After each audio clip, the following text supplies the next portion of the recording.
हम बात करने वाले हैं दुनिया के सबसे लंबे संविधान के बारे में कि आखिर ये बना कैसे।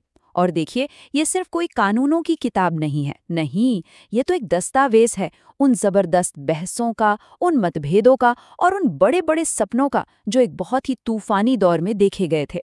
तो चलिए शुरू करते हैं ये सफर। संविधान सभा के सदस्यों के जहन में वीरानी और तबाही की तस्वीरें लगातार घूमती रहती थीं। सोचिए, ये शब्द उस माहौल को बयां करते हैं जिसमें भारत का भविष्य लिखा जा रहा था। मतलब ये कोई शांत कमरे में बैठकर होने वाली अकादमिक चर्चा बिल्कुल नहीं थी। देश आजाद तो हो रहा था, लेकिन बंटवारे के जख्मों से लहूलुहान था। तो इस सफर में हम क्या-क्या देखने वाले हैं? पहले बात करेंगे कि कैसे आग में तपे इस राष्ट्र ने एक सपने का मसौदा तैयार किया। फिर हम जानेंगे कि हम, भारत के लोग, की परिभाषा पर कितनी जबरदस्त बहसें हुईं। और हाँ, केंद्र और राज्यों के बीच ताकत कैसे बटी, इस पर भी बात होगी। राष्ट्र की भाषा को लेकर जो घमासान हुआ, वो भी देखेंगे। और आखिर में हम उस अभूतपूर्व विश्वास पर नजर डालेंगे जिसने इस पूरे संविधान को एक शक्ल दी। तो चलिए शुरू करते हैं हमारे पहले हिस्से से, आग में तपा राष्ट्र। ये वो दौर था जब चारों तरफ अराजकता और बंटवारे का माहौल था, और ठीक उसी के बीच एक संविधान गढ़ा जा रहा था। जरा इस टाइमलाइन को देखिए। अगस्त 1946 कैलकाटा में भयानक दंगे शुरू हो जाते हैं। दिसंबर 1946 में संविधान सभा अपनी बैठकें शुरू करती है। और फिर अगस्त 1947 भारत आजाद तो हो जाता है, पर बंटवारे का दर्द साथ लेकर। लाखों करोड़ों लोग शरणार्थी बन चुके थे, अपनी जड़ों से उखड़े हुए। सोचिए, ऐसे भयानक माहौल में हमारा संविधान बन रहा था। और चुनौतियां वो तो पहाड़ जैसी थीं। पहला, बंटवारे के जख्मों को भरना। दूसरा, धर्म के नाम पर बटे हुए समाज को एक करना। तीसरा, 500 से ज्यादा रियासतें थीं जो आज़ादी के सपने देख रही थीं, उन्हें भारत में मिलाना। और चौथा, एक ऐसे समाज में लोकतंत्र को लाना जहां ऊंच नीच की भावना बहुत गहरी थी। आसान नहीं था ये सब। तो अब आते हैं हमारे दूसरे भाग पर, एक सपने का मसौदा। मतलब इतनी अराजकता के बीच जवाहरलाल नेहरू ने उम्मीद की एक किरण दिखाई। ये तारीख थी 13 दिसंबर 1946, जब नेहरू ने पेश किया उद्देश्य प्रस्ताव। अब ये था क्या? असल में ये एक तरह का ब्लूप्रिंट था, एक विजन था जिसने संविधान के मूल आदर्शों को तय किया। इसी प्रस्ताव ने भारत को एक स्वतंत्र संप्रभु गणराज्य घोषित किया और हर नागरिक को न्याय, समानता और स्वतंत्रता की गारंटी दी। और नेहरू ने उस वक्त एक बहुत जरूरी बात कही थी। उन्होंने कहा, हम सिर्फ नकल नहीं करने जा रहे हैं, हम यहाँ जो भी शासन प्रणाली स्थापित करेंगे वो हमारे लोगों के स्वभाव के अनुकूल होनी चाहिए और उन्हें स्वीकार्य होनी चाहिए। मतलब साफ था, ये संविधान भारत की अपनी मिट्टी से बनेगा, किसी पश्चिमी देश की कॉपी पेस्ट नहीं होगा। अच्छा, अब चलते हैं तीसरे हिस्से की तरफ, हम भारत के लोग को परिभाषित करना। और यहाँ अधिकारों और प्रतिनिधित्व को लेकर इतनी जबरदस्त और तीखी बहसें हुई कि आप सोच भी नहीं सकते। जो सबसे बड़ा और सबसे मुश्किल सवाल था वो ये था कि इस नए राष्ट्र में अल्पसंख्यकों का प्रतिनिधित्व आखिर हो तो कैसे हो। तो एक तरफ थे मद्रास से बी पोकर बहादुर, उन्होंने वकालत की अलग निर्वाचक मंडल की। ये वो सिस्टम था जो अंग्रेजों ने बनाया था, जिसमें एक समुदाय के लोग सिर्फ अपने ही धर्म के उम्मीदवार को वोट दे सकते थे। उनका तर्क था कि केवल यही व्यवस्था ये सुनिश्चित करेगी कि देश के शासन में मुसलमानों की एक सार्थक आवाज हो। लेकिन इस मांग का जोरदार विरोध हुआ। सरदार पटेल ने तो इसे सीधे सीधे एक जहर कह दिया जो हमारे देश की राजनीति में घुस गया है। और जीबी पंत का भी यही मानना था। उन्होंने कहा कि ये तो अल्पसंख्यकों के लिए आत्मघाती है, क्योंकि ये उन्हें हमेशा के लिए बाकी समाज से काट कर रख देगा। पर एक मिनट, अल्पसंख्यक का मतलब सिर्फ धर्म तो नहीं था।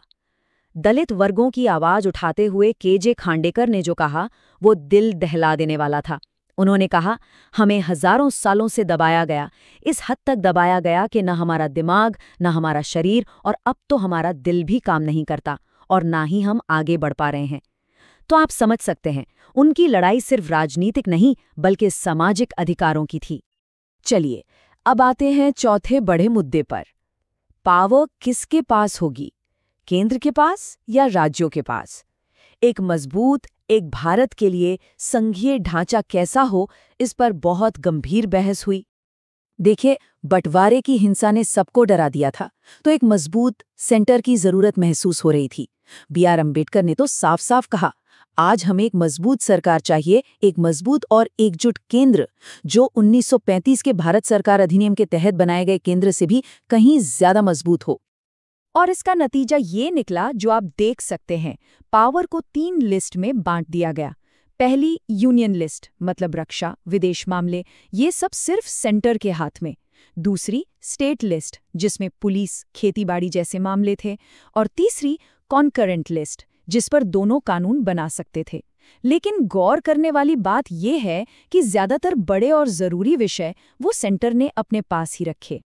लेकिन क्या सब लोग इस बात से खुश थे? बिल्कुल नहीं।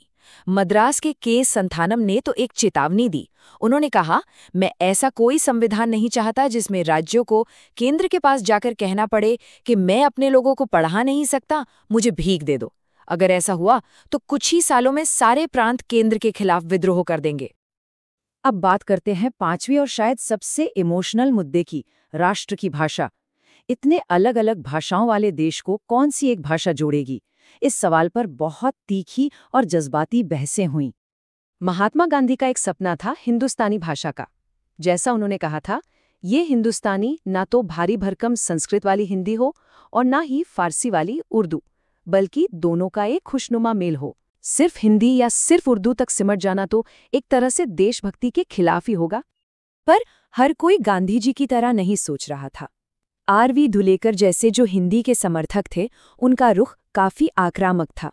उन्होंने तो सभा में यहाँ तक कह दिया कि जो लोग इस सदन में संविधान बनाने आए हैं और हिंदुस्तानी नहीं जानते, वे यहाँ सदस्य बनने के लायक ही नहीं हैं।